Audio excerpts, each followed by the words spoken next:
Hello guys, welcome to Katral inithe channel.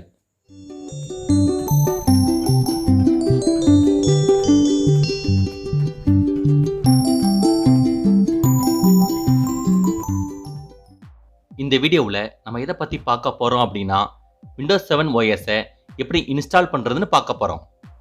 அதுக்கு முன்னாடி இதுக்கு தேவையான ப்ரீ ரெக்யர்மெண்ட்ஸ் என்னன்னு பார்த்துடலாம். ஃபஸ்ட்டு பூட்டபிள் பென்ட்ரைவ் அல்லது CD நம்மக்கிட்ட இருக்கணும். இதில் பூட்டபிள் பென்ட்ரைவ் எப்படி உருவாக்குறதுன்னு ஆல்ரெடி நம்ம வீடியோ போட்டிருக்கோம். பார்க்காதவங்க கீழே டிஸ்கிரிப்ஷனில் லிங்க் தரேன், கண்டிப்பாக கிளிக் பண்ணி பாருங்கள். அடுத்தபடியாக நம்ம யூஸ் பண்ணக்கூடிய சிஸ்டத்தில் minimum Core 2 Duo processor and 2GB ரேமாவது இருக்கணும். முதல்ல பிசி ஆன் பண்ணிட்டு பூட்டபிள் கீயை ப்ரெஸ் பண்ணிக்கிட்டே இருங்க. இப்போது பூட்டபிள் மெனுவானது டிஸ்பிளே ஆகும். அதில் நமக்கு தேவையான மெனுவை சூஸ் பண்ணி என்டர் கீயை ப்ரெஸ் பண்ணணும். இப்போ OSக்கு தேவையான சப்போர்ட்டிங் ஃபைல்ஸ் எல்லாம் காப்பி ஆகும்.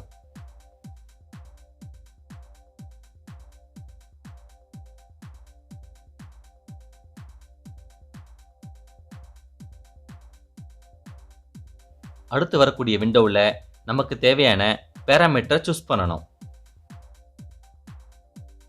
சூஸ் பண்ணதுக்கப்புறம் நெக்ஸ்ட்டுங்கிற பட்டனை கிளிக் பண்ணணும். மறுபடியும் ஒரு குட்டி விண்டோ வரும். அதில் இன்ஸ்டால் பண்ணவா அல்லது ரிப்பேர் பண்ணவான்னு கேட்கும். நான் இன்ஸ்டாலுங்க சூஸ் பண்ணிக்கிறேன்.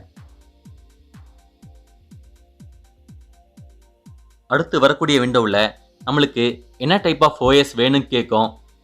அதில் நமக்கு தேவையான OSஐ சூஸ் பண்ணிவிட்டு கீழே நெக்ஸ்ட்டுங்கிற பட்டனை கிளிக் பண்ணணும். அடுத்து வரக்கூடிய விண்டோவில் ஐ அக்செப்ட் த லைசன்ஸ் ஸ்டாம்ப்ஸுங்கிற ஆப்ஷனை சூஸ் பண்ணிவிட்டு மறுபடியும் நெக்ஸ்ட்டுங்கிற பட்டனை கிளிக் பண்ணணும். அடுத்த விண்டோவில் OSஐ அப்கிரேட் பண்ணவா அல்லது இன்ஸ்டால் பண்ணவான்னு கேட்கும். நான் இன்ஸ்டால் பண்ணுற ஆப்ஷனை சூஸ் பண்ணிக்கிறேன். அடுத்து வரக்கூடிய விண்டோவில் ஹார்ட் டிஸ்கோட பார்ட்டிஷன்லாம் காட்டும். அதில் நமக்கு தேவையான பார்ட்டிஷனை மட்டும் ஃபார்மேட் பண்ணிவிட்டு OSஐ இன்ஸ்டால் பண்ணணும். OS போட வேண்டிய பார்ட்டிஷனை தவிர மற்ற பார்ட்டிஷனை ஃபார்மேட் பண்ணீங்க அப்படின்னா உங்கள் கஸ்டம் டேட்டாவானது டெலீட் ஆகிடும்.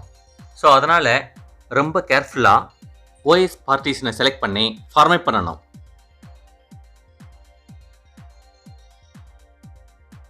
ஃபார்மேட் ஆனதுக்கப்புறம் நெக்ஸ்ட்டுங்கிற பட்டனை கிளிக் பண்ணணும்.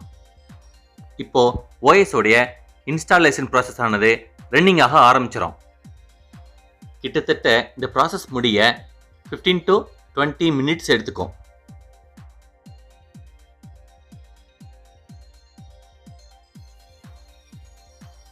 இப்போது சிஸ்டமானது ஆட்டோமேட்டிக்காக ரீஸ்டார்ட் ஆக ஆரம்பிக்கும்.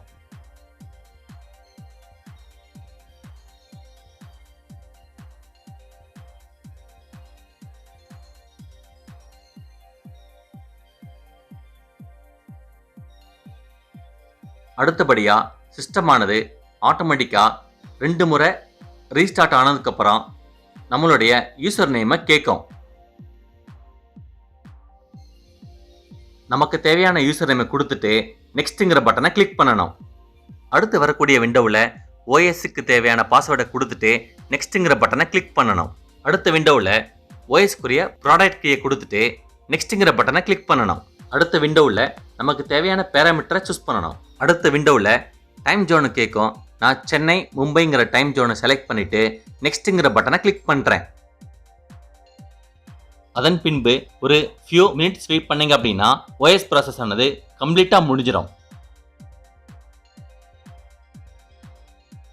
கடைசியாக நம்ம Windows 7 OS உடைய இன்ஸ்டாலேஷன் ப்ராசஸை கம்ப்ளீட்டாக முடிச்சிட்டோம். Thank you viewers. இந்த வீடியோ பிடிச்சிருந்தா லைக் பண்ணுங்கள் மற்றும் நம்ம சேனலை சப்ஸ்கிரைப் பண்ணுங்கள்.